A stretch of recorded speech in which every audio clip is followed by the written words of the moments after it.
दोस्तों, erectile dysfunction यानी मुकम्मल तनाव न आना, स्टैंडिंग सही से आना आना, बच्चों की तरह सिकुड़े रहना या करते करते ढीला पड़ जाना, ये परेशानी अक्सर लोगों को हो रही है। ये बढ़ती उम्र के कारण भी हो रही है, नौजवानों को भी हो रही है।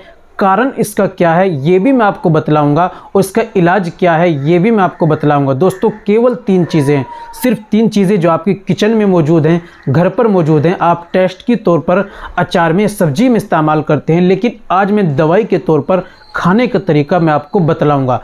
दोस्तों, कितना अच्छा हो अगर इतनी बड़ी बीमारी से हम बच जाएं, घर पर ही जो चीज़ें उनका इस्तेमाल करके हम इतनी बड़ी बीमारी से बच जाएं, जिसके कारण होता क्या है दोस्तों, जब हमारे वज़ू ख़ास के अंदर ढीलापन रहता है, बच्चों की तरह सिकुड़ जाता है, स्टैंडिंग तनाव सही से नहीं आता, तो हम अपनी बीवी को संतुष्ट नहीं कर पाते, खुश नहीं कर पाते, उसका हक अदा नहीं कर पाते, हम सेक्स करने के काबिल ही नहीं रहते, हम बिस्तरी नहीं कर सकते। तो दोस्तों, मियाँ बीवी में झगड़ा रहता है, आपस में लड़ाई रहती है, फिर तनाव इतना ज़्यादा बढ़ जाता है कि जो घर जो है वो उजड़ जाता है, डिवोर्स तलाक तक हो जाती है। कितना ही अच्छा होगा कि अगर हम इस बड़ी बीमारी से बच जाएं और हमारा घर ऐसे उजड़ने से बच जाए, आपस में मोहब्बतें बनी रहे, घर के अंदर इत्तिफाक पैदा रहे और खुशहाल ज़िंदगी गुजार सके। ये बीमारी क्यों होती है, थोड़ा सा इसको हम समझ लेते हैं। दोस्तों, बचपन में गलत कार्य करने की वजह से ये बीमारी हो जाती है, उम्र ज़्यादा बढ़ जाने की वजह से भी हो जाती है,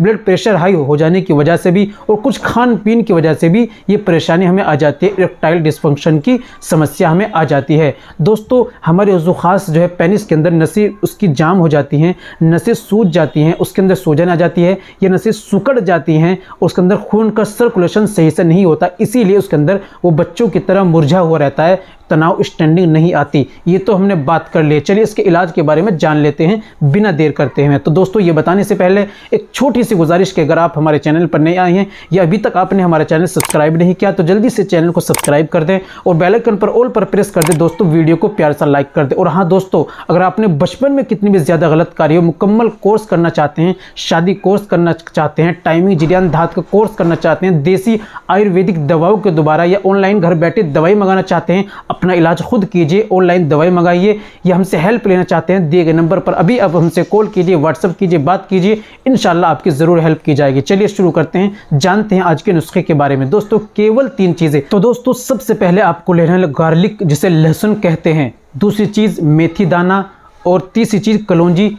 ये दोनों चीज़ें आपके अचार के अंदर डाली जाती हैं, आप जानते हैं बखूबी। इस्तेमाल का तरीका आप सुन लीजिए। लहसुन को आपको 2 जवे लेने हैं, लहसुन आपके घर के अंदर मौजूद है, 2 जवे आपको लेने हैं, उनका छिक्कल उतारना है, अंदर की जो गिरी निकलेगी 2 गिरी सुबह में खाली पेट आपको एक गिरी को अच्छी तरह आप मुंह में डालिए, चबाइए हल्का सा, ऊपर से हल्का गुनगुना पानी पी लीजिए। बस ये काम आपको रोज़ करना है। दूसरी चीज़ आपको क्या करना है, मेथी दाना और कलौंजी जो आपने ली है, इन दोनों चीज़ों को पीस कर ग्राइंडर कर बारीक पाउडर बना लीजिए। आपको करना है सुबह में, दोपहर में, जब भी आप खाना खाते हैं या शाम में खाना खाते हैं, दोनों वक्त खाने से 2 घंटे पहले आधा चम्मच हल्के गुनगुने पानी से आपको ले लेना है, सुबह और शाम। इस तरह तीनों चीज़ों का आप सेवन करते हैं तो इतनी बड़ी बीमारी जो इरेक्टाइल डिसफंक्शन की है ये बिल्कुल ख़त्म हो जाएगी। उम्मीद करता हूँ उसका अच्छा लगा। वीडियो को लाइक कीजिए, शेयर कीजिए। मिलते हैं अगली वीडियो में, नेक्स्ट वीडियो में एक और नए नुस्खे के साथ। तब तक अपना और अपनी सेहत का ख्याल रखें।